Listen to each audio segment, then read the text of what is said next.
Nellie Martin clutched her newborn son to her chest as the doctor delivered the grim news, his face a mask of practiced sympathy that did little to soften the blow of his words. The year was 1873, and in the harsh frontier town of Redemption, Colorado, such news was all too common. "I'm sorry, Mrs. Martin, but your boy is weak. His lungs aren't fully developed, and I fear." The doctor trailed off, unable to complete the sentence that would shatter what remained of Nellie's heart. "How long?" she whispered, her voice barely audible over the howling wind that battered the small cabin she called home. "A month, maybe 2. The doctor packed his worn leather bag with methodical movements. "I can leave you some laudanum for when the coughing fits get bad, but beyond that." He shook his head. "I've seen it before. These frontier babies, sometimes they just aren't meant for this world." Nellie nodded numbly, unable to form words as she gazed down at her son's tiny face. James would have been overjoyed to meet his boy, but her husband had been 6 months dead, taken by the same influenza that had swept through town last winter, leaving her alone to birth their child into this unforgiving world. After the doctor left, Nellie sat in the rocking chair James had crafted for her during the early days of her pregnancy. The cabin felt cavernous in its emptiness, the silence broken only by her son's labored breathing. She named him Isaac after her father. A strong name for a child who needed all the strength he could get. 2 days later, the blizzard hit. The worst anyone in Redemption had seen in 20 years, according to old Mrs. Weatherby at the general store. Nellie had exhausted her supply of firewood by the second day, and Isaac's breathing had grown more troubled, his tiny chest heaving with effort. When the final log burned down to embers, Nellie wrapped Isaac in every blanket she owned and prepared to brave the storm to reach the woodpile outside. That's when she heard a pounding at her door so forceful she feared the hinges might give way. Clutching Isaac to her chest, she approached cautiously, her late husband's revolver gripped in her free hand. "Who's there?" she called, her voice stronger than she felt. "Owen Blackwood, madam." "I've got firewood. Heard you might be in need." The name meant nothing to her, but the promise of warmth for her ailing son was enough to make her pull back the bolt. The door swung open with the force of the wind, revealing a mountain of a man, his broad shoulders dusted with snow, arms laden with split logs. "May I come in?" he asked, his deep voice carrying over the howl of the blizzard. Nellie stepped aside, the revolver still in her hand. "How did you know?" "Doc Miller mentioned you and your little one were out here alone." Owen stomped the snow from his boots before entering, said the baby was sickly, thought you might need help riding out this storm. He moved directly to the dying fire, arranging the logs with practiced efficiency. Within minutes, flames licked upward, casting a warm glow throughout the cabin.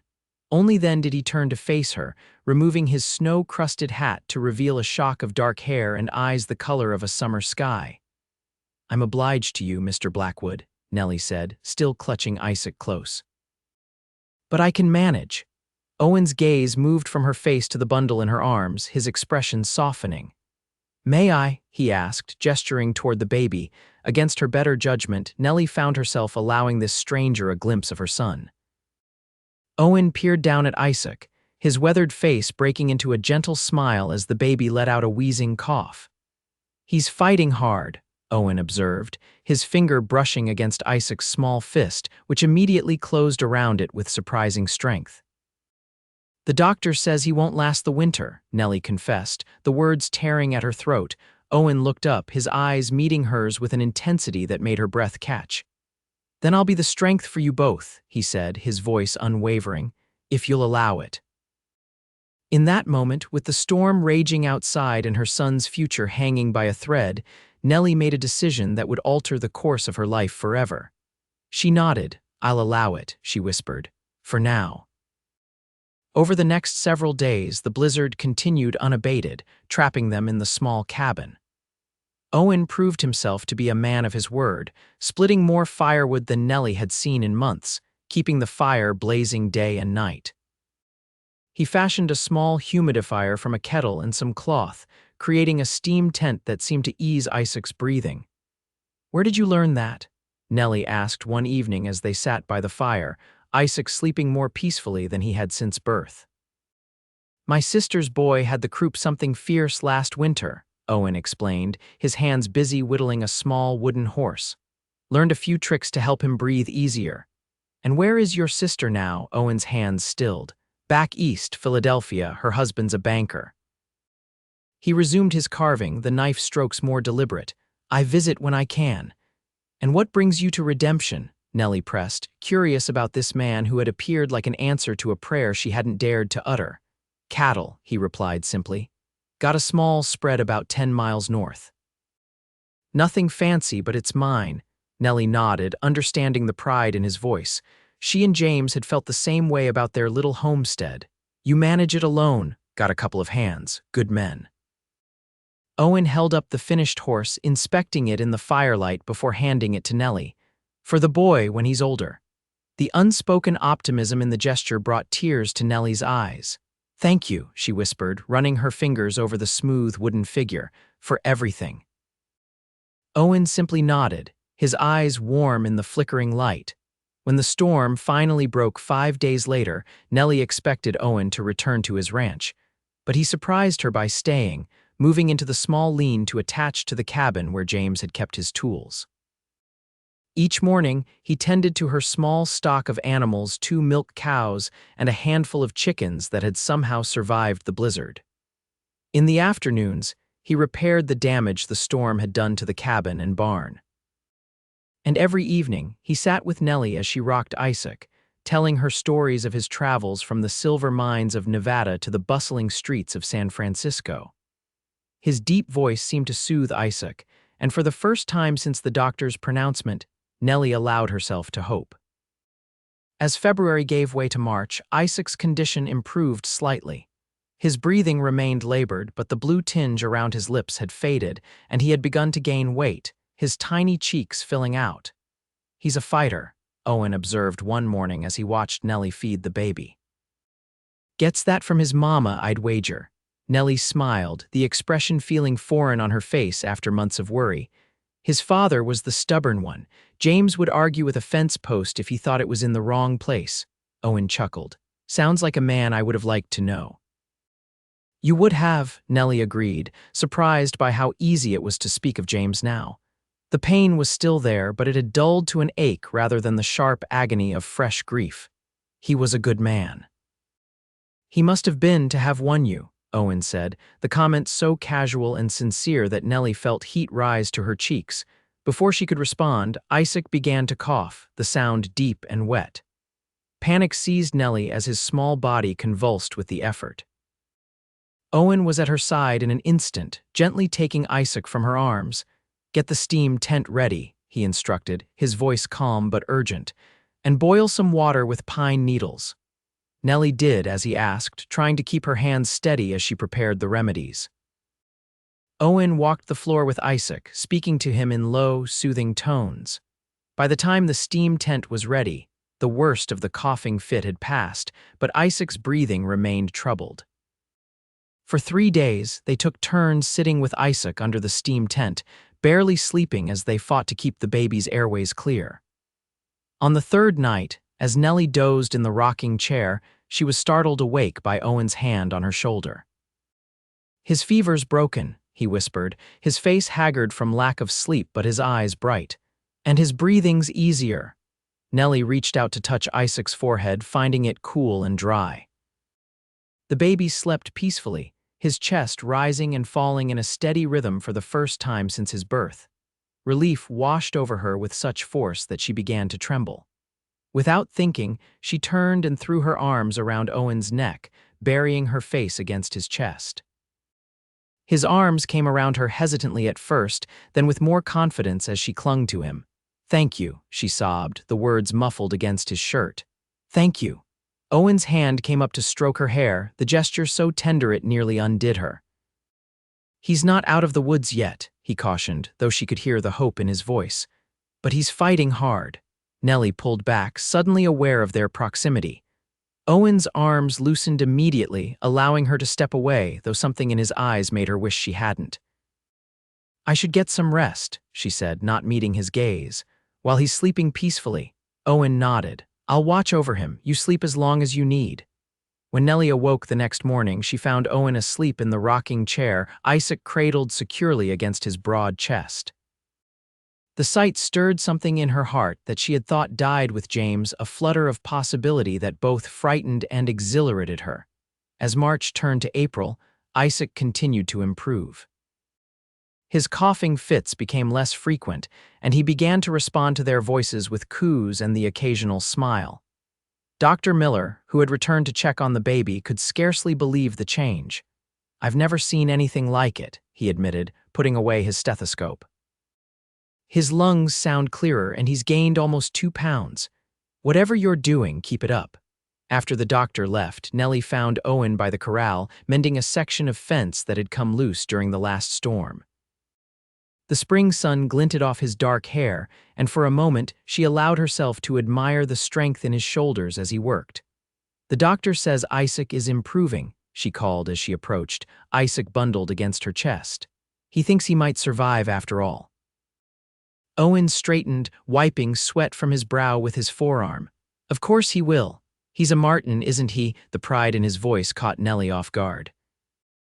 Over the past weeks, Owen had become as invested in Isaac's well-being as she was, spending hours walking the floor with him when he was fussy, fashioning toys from bits of wood, and even singing lullabies in a surprisingly melodic baritone. "I was thinking," Nellie began, suddenly nervous, "that it's been nearly 2 months since you arrived. Your ranch, I've been riding out every few days to check on things," Owen interrupted, correctly guessing her concern.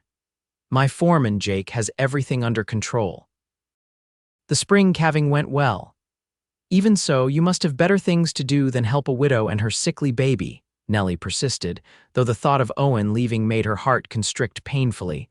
Owen set down his hammer and approached her, his expression serious. "There is nothing more important to me right now than the two of you," he said, his voice low and earnest. "But if you're asking me to leave, I will respect your wishes." "No," the word escaped before Nellie could stop it. She took a deep breath, steadying herself. "That is, Isaac and I have grown accustomed to having you around, and the cabin feels safer with you here." A slow smile spread across Owen's face, lighting his eyes in a way that made Nellie's breath catch. "Then I'll stay as long as you'll have me." As spring bloomed across the Colorado foothills, a tentative friendship developed between Nellie and Owen. They fell into an easy routine, Owen handling the heavier chores around the homestead while Nellie tended to Isaac and the household tasks. In the evenings, they would sit on the porch, watching the sunset paint the distant mountains in hues of gold and pink. It was during one of these evenings, with Isaac sleeping peacefully in a cradle Owen had crafted, that Nellie found the courage to ask the question that had been on her mind. "Why did you really come that night, Owen, during the blizzard?" Owen was silent for a long moment, his gaze fixed on the horizon. "I saw you in town a few days before," he finally said. "At the general store you looked lost. It reminded me of my sister after she lost her first baby." He turned to look at her, his eyes reflecting the fading light. "When Doc Miller mentioned you were out here alone with a sick child, I couldn't just ride on by. You risked your life in that blizzard for a woman you didn't even know," Nellie marveled. Owen shrugged, a gesture that somehow conveyed both humility and strength. "It was the right thing to do. Most men wouldn't see it that way." "I'm not most men," Owen replied, a hint of a smile playing at the corners of his mouth. "No," Nellie thought, "you certainly are not." As Isaac grew stronger, Nellie began to venture beyond the cabin more frequently, often accompanying Owen on his chores around the property. One warm May afternoon, they rode out to check on a section of fencing along the creek that ran through the eastern edge of the homestead. "James always said this was the prettiest part of our land," Nellie commented as they dismounted near a stand of cottonwoods. Isaac, now nearly 4 months old, was securely wrapped against her chest, his eyes wide as he took in the dappled sunlight through the leaves. "He had a good eye," Owen agreed, leading the horses to the creek to drink. "It's peaceful here." Nellie spread a blanket beneath one of the trees and carefully laid Isaac down, watching as he kicked his legs with newfound vigor. His cheeks were rosy, and his dark hair had begun to curl at the nape of his neck, just like James's had. "I never thought he'd make it this far," she confessed, running a gentle finger along Isaac's cheek. That first night when the doctor left, I was so afraid. But you didn't give up, Owen said, settling beside her on the blanket. That's what matters. I had help, Nellie reminded him, meeting his gaze directly. I don't know what would have happened if you hadn't come that night. Owen reached out hesitantly at first and touched Isaac's small hand. The baby immediately grabbed his finger with surprising strength. He would have survived, Owen said confidently. He's got his mother's spirit. Nellie felt a warmth spread through her chest at the compliment. And his protector's strength, she added softly. Something shifted in Owen's expression then, a vulnerability she hadn't seen before. Nellie, he began, his voice low and uncertain. A distant crack interrupted him, followed by the unmistakable sound of a rifle being chambered. Owen was on his feet in an instant, positioning himself between Nellie and Isaac and the direction of the sound. Get behind the tree, he ordered quietly, his hand moving to the revolver at his hip. Nellie scooped up Isaac and did as she was told, heart pounding as she pressed herself against the rough bark of the cottonwood. Who's there? Owen called out, his voice carrying across the clearing. Show yourself. There was a moment of tense silence, then a figure emerged from the trees on the opposite bank of the creek. A man, tall and lean, with a rifle held loosely in his hands. That you, Blackwood? The man called, squinting across the distance. Owen's posture relaxed slightly, though his hand remained near his weapon. Nate Reynolds, what are you doing out this way? The man Nate lowered his rifle completely. Tracking some strays. One of Hargrove's bulls broke through the fence line and took half a dozen heifers with him. He gestured toward the trees behind him, saw movement and thought it might be them. Owen nodded, though Nellie noted he didn't fully drop his guard. You're a good mile from Hargrove's property. That bull's determined, I'll give him that. Nate's gaze shifted to where Nellie stood with Isaac. Mrs. Martin, isn't it? James Martin's widow? Nellie stepped forward, still keeping Isaac close. Yes, Mr. Reynolds. Nate looked between her and Owen, a knowing smile spreading across his weathered face. Well now, I heard rumors in town, but I didn't put much stock in them. Guess they weren't just talk after all. Nellie felt heat rise to her cheeks. Mr. Blackwood has been kind enough to help me with the homestead since my husband's passing. I'm sure he has, Nate replied, the insinuation clear in his tone. Well, don't let me interrupt your assistance. I've got a bull to find. With a mock salute, he turned and disappeared back into the trees. A heavy silence fell between them as the sound of Nate's footsteps faded. Finally, Owen turned to Nellie, his expression troubled. I'm sorry about that, he said. Reynolds always did have a loose tongue. What rumors was he talking about? Nellie asked, though part of her already knew the answer. Owen sighed, running a hand through his hair. People in town have been talking about us, about why I've been staying at your place. Oh. The single syllable felt inadequate to express the mix of emotions swirling within her: embarrassment, indignation, and something else she wasn't ready to name. I don't give a damn what they think, Owen continued, his jaw set in a determined line. But I care about your reputation. If my presence here is causing you harm, no, Nellie interrupted, more forcefully than she intended. Isaac stirred against her chest and she lowered her voice. I mean, people will always talk, it doesn't matter. It matters to me, Owen said quietly. You and Isaac. You deserve better than to be the subject of town gossip. And what would you suggest? Nellie asked, a hint of challenge in her tone. That you leave, now when Isaac is finally thriving, when the homestead is in better shape than it's been in years. Owen took a step toward her, close enough that she could see the flecks of gold in his blue eyes. There's another option, he said, his voice barely above a whisper, if you'd consider it. Nellie's heart began to race, and it had nothing to do with the earlier scare. What option? Marriage. The word hung between them, loaded with possibility. It would silence the gossips and give Isaac a father, and you would have someone to share the burden of this place. Nellie studied his face, searching for any sign that this was merely a practical solution rather than something he truly wanted. Is that all it would be, Owen? A practical arrangement? Owen's gaze never wavered. You know it would be more than that, at least for me. The admission, simple and honest, stole Nellie's breath. In the months since Owen had arrived, she had tried to ignore the growing feelings between them, telling herself it was too soon after James, that her focus needed to be on Isaac. But in this moment, with Owen looking at her as if she were the answer to a question he'd been asking his whole life, she could no longer deny the truth. "For me as well," she confessed, her voice trembling slightly. Owen's expression transformed, hope and joy lighting his features. He closed the distance between them, one hand coming up to cup her cheek with infinite gentleness. "Nellie Martin, would you do me the honor of becoming my wife?" Nellie leaned into his touch, her heart full to bursting. "Yes," she whispered. "Yes, I will." Owen's smile was radiant as he bent to press his lips to hers in a kiss that spoke of promises kept and futures shared. Isaac, caught between them, made a soft cooing sound that caused them both to break away, laughing. "I think he approves," Owen said, brushing a finger against the baby's cheek. "He's known all along what I was too afraid to admit," Nellie replied, her smile tender as she looked from her son to the man who had saved them both in more ways than one.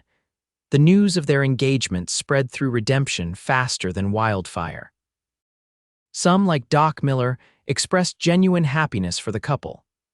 Others, particularly the town's more conservative matrons, pursed their lips and whispered behind their hands about the impropriety of such a hasty union. Nellie found she cared little for their opinions. With each passing day, her certainty about Owen grew stronger. He was everything James had been: kind, hardworking, honorable, but in a way that was uniquely his own. Where James had been impulsive and sometimes reckless, Owen was steadfast and deliberate. Where James had dreamed big but often lacked the patience to see those dreams through, Owen built carefully and with purpose. And the way he was with Isaac, it made her heart swell to watch them together. Owen spoke to the baby as if he were a person worthy of respect, not just a helpless infant. He would carry Isaac around the homestead, pointing out the animals and plants, explaining how things worked in a deep, soothing voice that never failed to captivate the child. They were married on a Sunday in late June, in a simple ceremony performed by the traveling preacher who visited Redemption every month. The small church was filled with well-wishers, Owen's ranch hands, neighboring farmers and their families, and even a few of the townspeople who had overcome their initial disapproval. Nellie wore a dress of pale blue, with wildflowers in her hair rather than a veil. Isaac, dressed in a white gown Owen had ridden 20 miles to purchase from a seamstress in the next town, was held by Doc Miller's wife during the ceremony, his dark eyes watching intently as his mother and Owen exchanged vows. "I promise to be the strength for both of you," Owen said, his voice carrying clearly through the small church as he slipped a simple gold band onto Nellie's finger. "For all the days of my life." Nellie's eyes shimmered with tears as she repeated her own vows, pledging to stand by Owen through whatever trials lay ahead. When the preacher pronounced them husband and wife, Owen's kiss was gentle yet filled with a promise that made Nellie's cheeks flush and the congregation break into knowing smiles. After a small reception at the church, during which Isaac was passed from arms to arms, admired and cooed over by everyone present, the newly formed family returned to the homestead. Owen had insisted on carrying Nellie over the threshold, an act that made her laugh with delight as he navigated the doorway with exaggerated care. "Welcome home, Mrs. Blackwood," he said, setting her gently on her feet in the cabin that now felt transformed by their shared presence. "It has a nice ring to it," Nellie replied, reaching for Isaac, who was beginning to fuss in his basket. "Nellie Blackwood, the finest name in Colorado territory," Owen agreed, moving to build up the fire. The summer evening had turned cool, and Isaac still needed extra warmth to stave off the chest congestion that occasionally troubled him. As Nellie settled into the rocking chair to feed Isaac, she watched Owen move about the cabin with the ease of a man who belonged there. In just a few short months, he had become essential to her world in a way she never could have imagined when he first appeared at her door during the blizzard. "What are you thinking about?" Owen asked, catching her gaze as he placed another log on the fire. "How different things would be if you hadn't come that night," Nellie admitted. "Isaac might not have survived, and I—" She trailed off, unable to articulate the loneliness that had threatened to consume her before Owen's arrival. Owen crossed to her side, kneeling beside the rocking chair. "But I did come," he said softly, "and now we're a family." The word family resonated deep within Nellie's heart. After James's death, she had believed that dream was over, that she and Isaac would forever be incomplete. Yet here was Owen, offering them not just survival but the chance to thrive. "Yes," she whispered, leaning forward to press her forehead against his. "We are." That night, after Isaac had been settled in his cradle, Nellie and Owen came together as husband and wife for the first time. Their lovemaking was tender and unhurried, a discovery of each other that left them both breathless and amazed at the depth of their connection. As they lay entwined in the aftermath, Owen's fingers tracing lazy patterns on Nellie's bare shoulder, he spoke of his plans for their future. "I've been thinking about combining our lands," he said, his voice low so as not to wake Isaac. "My ranch to the north, this homestead. Together they'd make a fine spread, enough to support us and any children that might come along." Nellie raised herself on one elbow to look at him, her heart quickening at the thought of more children, brothers and sisters for Isaac, with Owen's blue eyes and steady nature. "You want more children?" Owen's smile was soft in the dim light. "I'd like a houseful if you're willing. I grew up with 4 brothers and sisters. Always thought I'd have at least that many of my own someday." "I'd like that too," Nellie confessed, settling back against his chest, "though perhaps we should master raising one before we add to our brood." Owen's laugh rumbled beneath her ear. "Fair enough, but Isaac is doing better every day. Doc Miller said himself he's never seen such improvement in a baby who started out so poorly." It was true. At 5 months, Isaac was still smaller than most babies his age, but the blue tinge that had once colored his lips was gone and his breathing had steadied to a normal rhythm. He had even begun to roll over, a milestone Nellie had feared he might never reach. "He's strong," Nellie agreed. "Like his father." Owen's arms tightened around her, understanding the double meaning in her words. Though Isaac would never know James, Owen had stepped into the role of father with such natural ease that Nellie knew her son would grow up feeling the security and love every child deserved. "Get some rest," Owen murmured, pressing a kiss to the top of her head. "I have a feeling our boy will be awake with the sun, ready for another day of adventures." Nellie smiled as she drifted towards sleep, surrounded by the warmth of her husband's embrace and the peaceful sound of her son's breathing from the cradle nearby. For the first time since James's death, the future stretched before her not as a burden to be endured, but as a promise to be embraced. Summer gave way to autumn, and life on the newly combined Blackwood ranch settled into a rhythm of work and joy. Owen divided his time between the original ranch to the north and the homestead, with his foreman Jake handling much of the day-to-day cattle operations. He had hired 2 additional hands, young brothers from Missouri, eager to learn the cattle business, who lived in the bunkhouse at the main ranch. The homestead became the center of their family life, with Owen expanding the cabin to add another bedroom and a larger kitchen. Nellie, with Isaac now robust enough to be left with Mrs. Weatherby for short periods, often rode with Owen to check on the cattle or to town for supplies. Isaac thrived under their combined care. By his first birthday in December of 1873, he was crawling everywhere, pulling himself up on furniture and babbling a constant stream of almost words. Though still small for his age, his cheeks were round and rosy, and his eyes, James's eyes, sparkled with curiosity and mischief. "He's going to be walking before we know it," Nellie observed one evening as she and Owen watched Isaac navigate his way around the cabin, using whatever furniture he could reach for support. "And then we'll never catch him," Owen replied with a chuckle, reaching out to steady the boy as he wobbled precariously. Isaac rewarded him with a wide, toothy grin, then deliberately let go of the chair he'd been holding and took one wobbling step toward Owen before plopping down on his well-padded bottom. "Did you see that?" Nellie gasped, her eyes wide with delight. "He took a step." Owen scooped Isaac up, tossing him gently in the air to the baby's shrieking delight. "That's my boy, soon you'll be running after the calves." Nellie watched them together, her heart full to bursting. Owen had been true to his word that snowy night, providing strength for both of them when they needed it most. Now, As she placed a hand on her still flat stomach, she wondered how he would react to the news she had been saving for a special moment. "I have something for you," she said when Owen had settled Isaac on the floor with his wooden blocks. "An early Christmas gift." Owen raised an eyebrow in curiosity as Nellie retrieved a small package from the drawer of her sewing table. It was wrapped in plain brown paper, tied with a red ribbon, nothing fancy, but she had taken care with its presentation. "What's this?" he asked, accepting the package with a curious smile. "Open it and see," Nellie encouraged, sitting beside him on the settle, her hands clasped tightly in her lap to hide their trembling. Owen carefully untied the ribbon and unfolded the paper to reveal a tiny pair of knitted booties, white with blue ribbons threaded through the tops.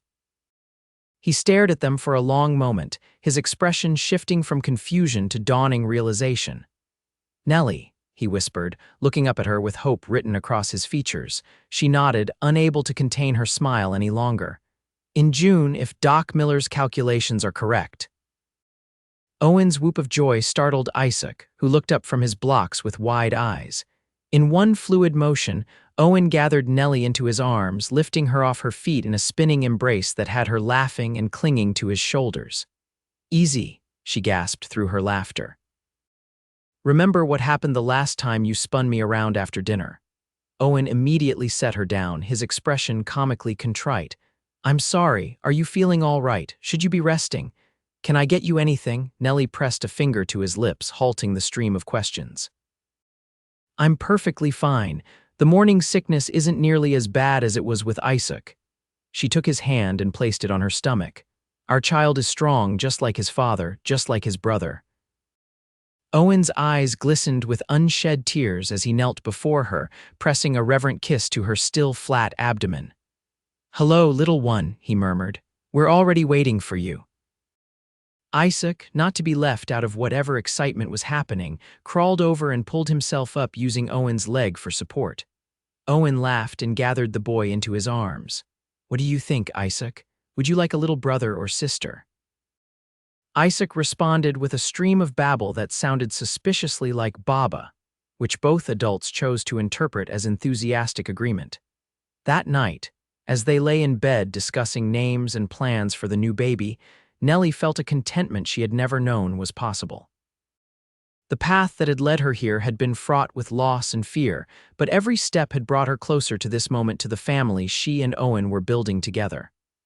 "I was thinking," Owen said, his hand resting protectively over her stomach, "that if it's a boy, we might name him James, to honor Isaac's father."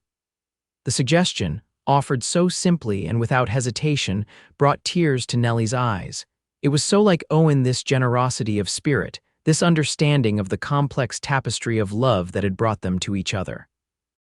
"I'd like that," she whispered, covering his hand with her own. "And if it's a girl," Owen was quiet for a moment, thoughtful. "What about hope? Because that's what you and Isaac gave me when I thought I'd never have a family of my own." Nellie turned in his arms to face him, tracing the strong line of his jaw with gentle fingers. "Hope," she repeated softly. "It's perfect." As winter settled over the Colorado foothills, bringing with it snow and bitter cold, the Blackwood household remained warm with anticipation and love. Isaac took his first unassisted steps 2 days before Christmas, toddling from Nellie to Owen with determined concentration, collapsing into his stepfather's arms with a triumphant squeal.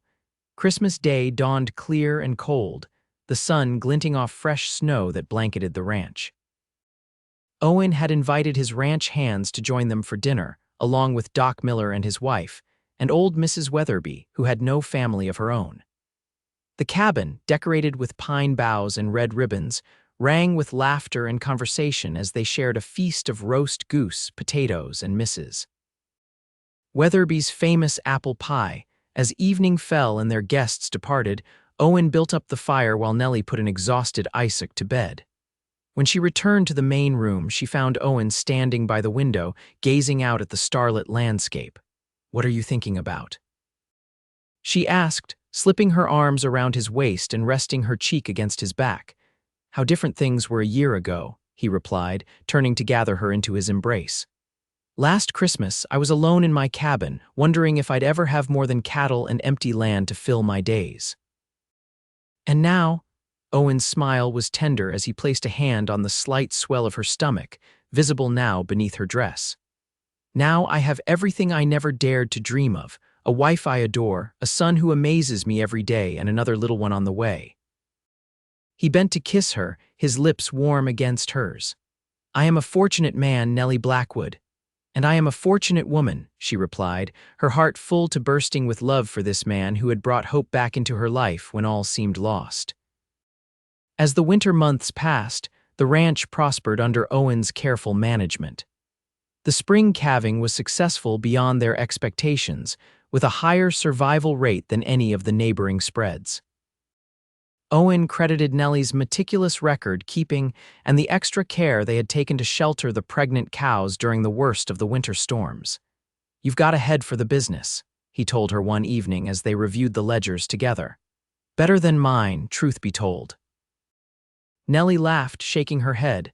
"I just write down what you tell me. You're the one who knows cattle." "Maybe so, but you see patterns I miss," Owen insisted.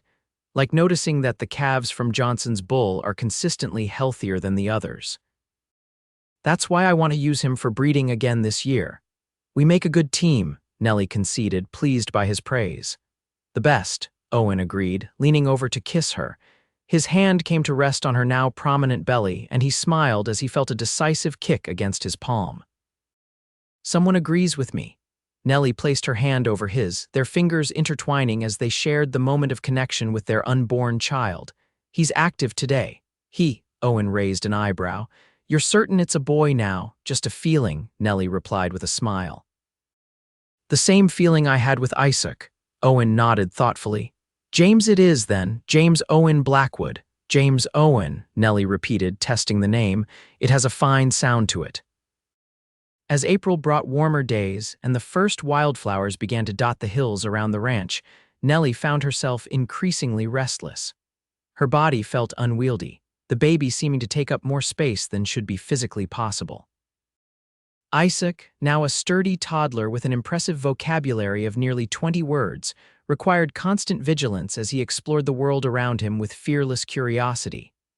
"Mama," he called one afternoon, toddling across the yard with a fistful of dandelions clutched in his chubby hand. "For you." Nellie accepted the slightly crushed flowers with appropriate delight, scooping her son into a hug that was made awkward by her protruding belly. "Thank you, sweetheart. They're beautiful." Owen, returning from the barn where he'd been repairing tack, swept Isaac up onto his shoulders. "Those are fine flowers, son. Your mama deserves them and more." Isaac giggled from his perch, his small hands gripping Owen's hair for balance. "Papa, hi." The word Papa still brought a look of wonder to Owen's face each time Isaac used it.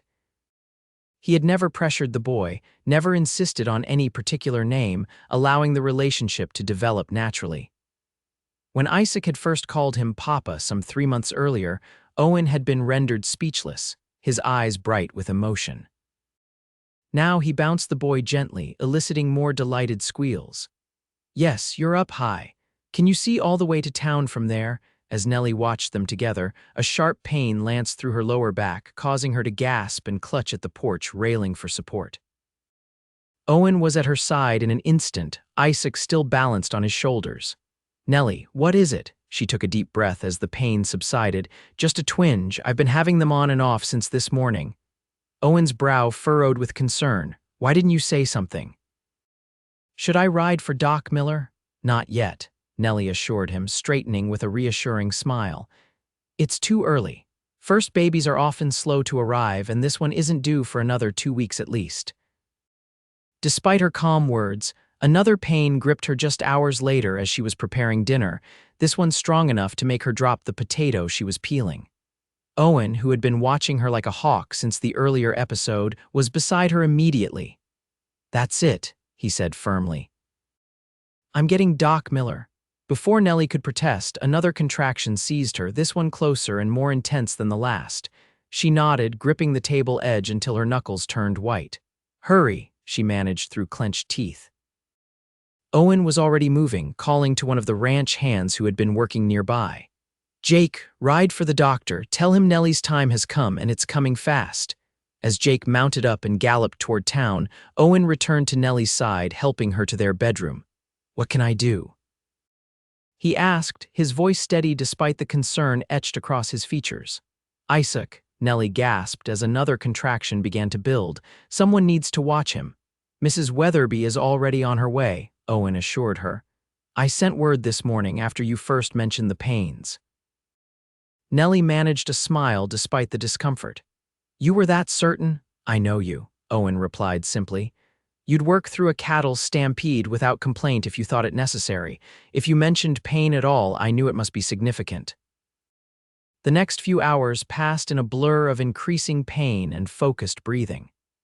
Mrs. Weatherby arrived and took charge of a confused Isaac, who sensed the tension in the household and became clingy and tearful. Owen stayed by Nellie's side, wiping her brow with a cool cloth and murmuring encouragement as the contractions intensified.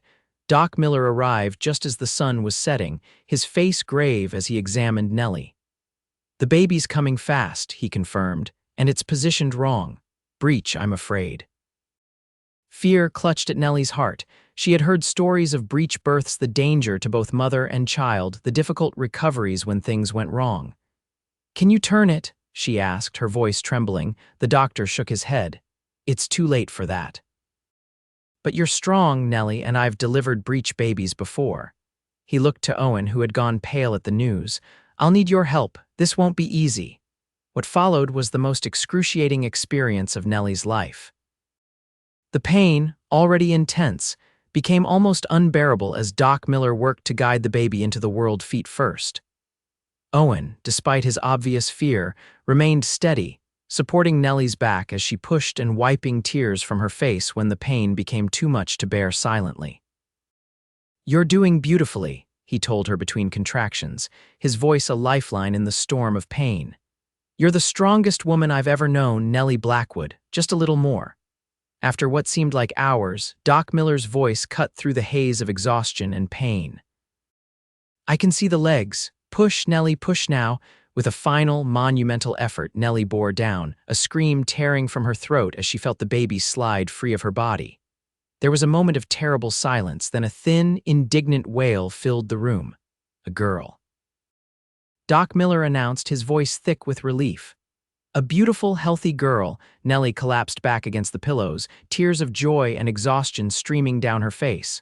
Owen, his own cheeks wet, pressed his forehead to hers. "You did it," he whispered, his voice choked with emotion. "Our daughter is here." Doc Miller placed the swaddled infant in Nellie's arms, and she gazed down at the tiny, red face with wonder. The baby had a shock of dark hair, still damp from birth, and when she blinked open her eyes, Nellie saw they were the same startling blue as Owen's. "Hope," she said softly, touching a finger to the baby's cheek. "Hope Elizabeth Blackwood." Owen nodded, unable to speak as he gazed at his daughter. His finger looked enormous next to Hope's tiny hand, but she gripped it with surprising strength when he touched her palm. "She's perfect," he finally managed, his voice thick, "just like her mother." The next few days were a blur of exhaustion and joy as the Blackwood household adjusted to its newest member. Isaac, after initial confusion and a touch of jealousy, became fascinated with his baby sister, wanting to touch her constantly and bring her his favorite toys.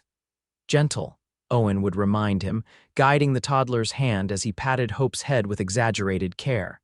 "She's little like you were." "I big," Isaac would insist, standing as tall as his 18-month-old frame would allow. "Yes, you are," Nellie would agree, hiding her smile. "You're a big brother now, and that's a very important job." As spring bloomed fully across the ranch, Nellie regained her strength. Hope proved to be an easier baby than Isaac had been, nursing well and sleeping for blessed 3-hour stretches between feedings. By June, when she was 2 months old, she had already begun to smile, especially at Owen, who could elicit a gummy grin from her even when she was at her fussiest. On a particularly fine June evening, with the sun setting gold and pink over the distant mountains, Owen and Nellie sat on the porch, watching Isaac chase fireflies in the yard. Hope was asleep in Nellie's arms, her dark lashes casting shadows on her plump cheeks. "I've been thinking," Owen said, his voice thoughtful as he watched his son's antics. About expanding the house again. Nellie raised an eyebrow. We just added the second bedroom last year. I know, but with 2 children now and perhaps more in the future. He glanced at her, a question in his eyes. Nellie laughed softly, careful not to wake Hope. Let me recover from this one before we start planning the next, if you please. Owen's smile was warm as he reached over to brush a strand of hair from her face. Of course, but someday. Someday, she agreed, leaning into his touch. Though perhaps not for a year or two. They sat in comfortable silence for a while, the only sounds the chirping of crickets, Isaac's delighted giggles, and Hope's soft breathing. I never thought I could be this happy, Nellie confessed quietly. After James died, I thought that part of my life was over, that Isaac and I would just survive, exist. Owen nodded, understanding in his eyes. I felt the same way after Elizabeth died, Nellie started, turning to look at him. In all their time together, Owen had never mentioned anyone named Elizabeth. Who? A shadow passed over Owen's face, old grief resurfacing. My wife, before you, she died in childbirth along with our son 7 years ago.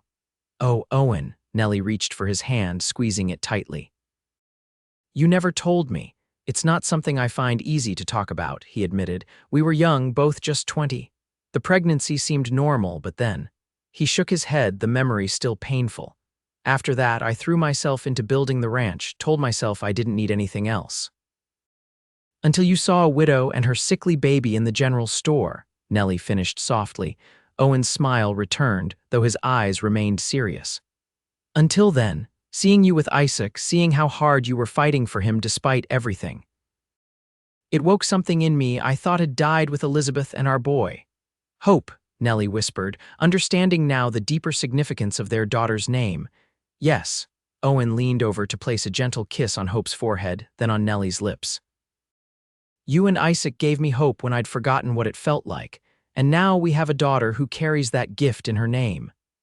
As if sensing she was being discussed, Hope stirred in Nellie's arms, her tiny mouth working in sleep. Isaac, tired of chasing fireflies, came trotting back to the porch, climbing into Owen's lap with the easy confidence of a child who knows he is loved. Story, Papa, he demanded, settling against Owen's chest. What kind of story would you like? Owen asked, his arm automatically coming around the boy to secure him. Cowboy story, Isaac replied, his eyes already growing heavy despite his demand. Owen chuckled, meeting Nellie's gaze over their son's dark head. How about the story of a cowboy who found a mother and her baby during a blizzard, and how he became the strength for them both, Nellie added softly. As Owen began the tale, his deep voice painting pictures of snow and struggle and ultimately love, Nellie looked out over the land that had become their home. The setting sun cast long shadows across the yard, turning the world golden in its final light. In the distance, cattle grazed peacefully, and beyond them, the mountains stood sentinel against the darkening sky. This was their kingdom, built from loss and hope and hard work. A place where a sickly baby had defied the odds to become a sturdy toddler with his father's curiosity and his mother's determination. Where a lonely cowboy had found the family he thought forever lost to him.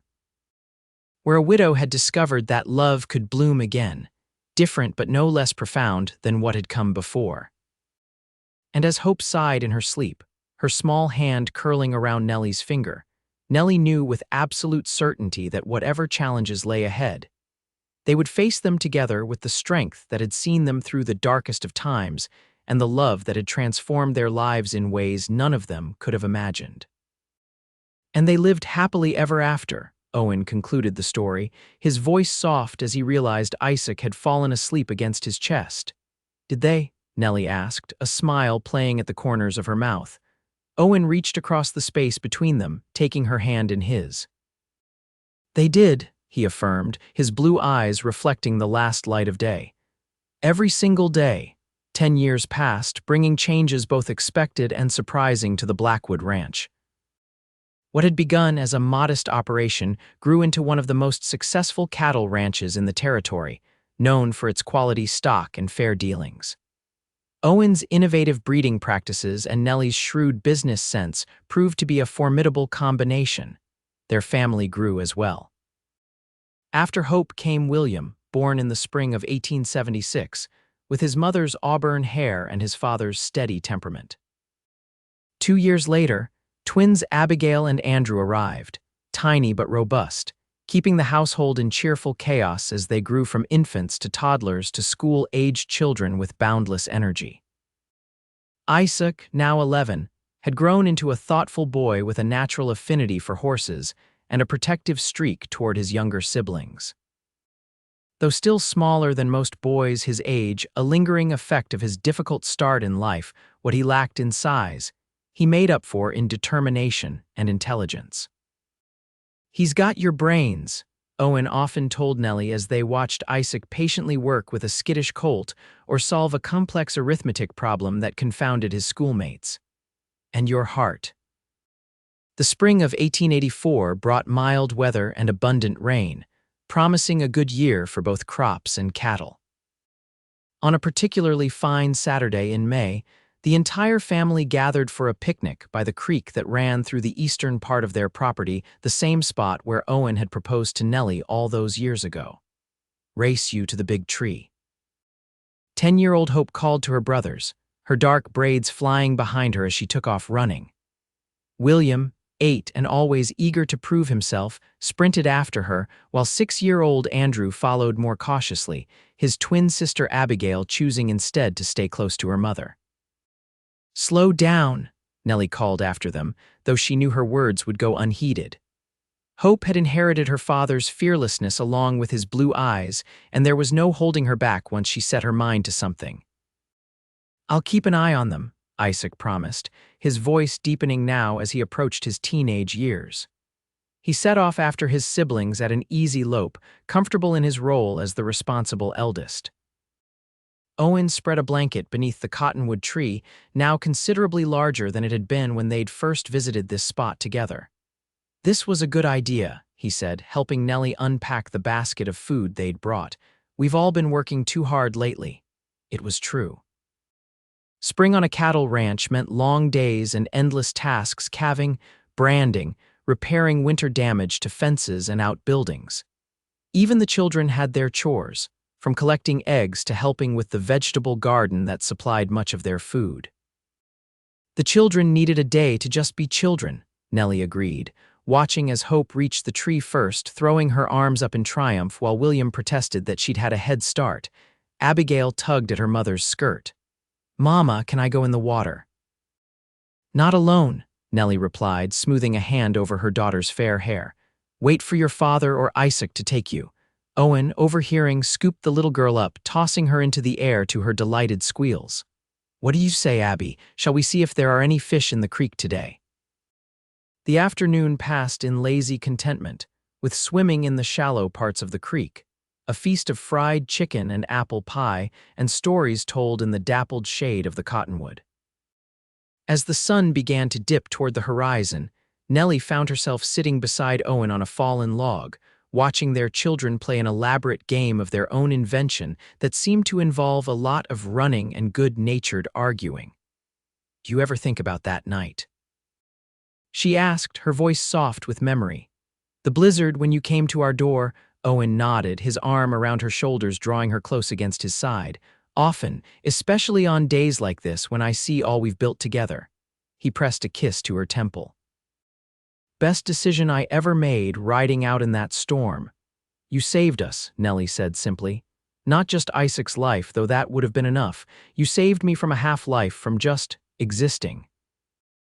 Owen's eyes, still as blue and clear as they had been that first night, studied her face with tenderness. "You saved me too, Nellie. You and Isaac. I was a man frozen in grief, going through the motions. You thawed my heart." Their conversation was interrupted by a chorus of calls from the children, who had spotted a deer and her fawn at the edge of the trees across the creek. As they all turned to look, Nellie was struck by the rightness of the moment her family gathered together in this place that had witnessed the beginning of their journey as a couple. The setting sun gilded the scene, turning the creek to molten gold and casting long shadows across the grass. Isaac stood tall beside Hope, pointing out something to his sister with the patient manner he'd learned from Owen. William and the twins clustered nearby, their faces alight with wonder at the sight of the wild creatures. And beside her sat the man who had kept his promise made on a desperate winter night to be the strength for her and her child when they needed it most. Together, they had built not just a prosperous ranch but a family bound by love that transcended blood and circumstance. As the deer and her fawn bounded away into the gathering dusk, the children turned back toward their parents, faces flushed with excitement and eyes bright with the simple joy of the day. Owen rose, extending his hand to help Nellie to her feet. "Time to head home," he called to the children. "We've got church in the morning." There were the expected groans and pleas for just a little longer, but eventually, the picnic was packed up, and the family made their way back toward the ranch house that had grown from the original small cabin to a comfortable two-story home that easily accommodated their expanded family. That night, with the children finally asleep and the house quiet save for the ticking of the grandfather clock in the hall, a 10th anniversary gift from Owen to Nellie, they sat together on the porch swing, watching the stars emerge in the clear spring sky. "I was thinking," Owen said, his voice thoughtful, "about what you said earlier, about that night during the blizzard." Nellie made a soft sound of acknowledgement, her head resting against his shoulder. "What about it?" "I've always believed that things happen for a reason," he continued. "That we're guided to where we need to be, even if we don't understand why at the time. Like a cowboy riding miles through a blizzard to help a widow and her sickly baby," Nellie suggested, a smile in her voice, exactly like that. Owen's arm tightened around her. "When I saw you in the general store that day, something told me our paths were meant to cross. I didn't understand it then, but I couldn't ignore it." Nellie nodded, understanding completely. She had felt it too, that sense of rightness when Owen had entered their lives, as if a piece that had been missing had finally clicked into place. "I'm grateful every day that you listened to that feeling," she said softly, "that you were brave enough to follow it through a blizzard." "I'd do it again," Owen replied without hesitation, "1,000 times over to end up here with you and our children." As they sat together, wrapped in the comfortable silence of a love built over years of shared joys and sorrows, Nellie reflected on the journey that had brought them to this moment. From the desperate young widow with a dying baby to the matriarch of a thriving family and prosperous ranch, her life had transformed in ways she could never have imagined during those dark days after James's death.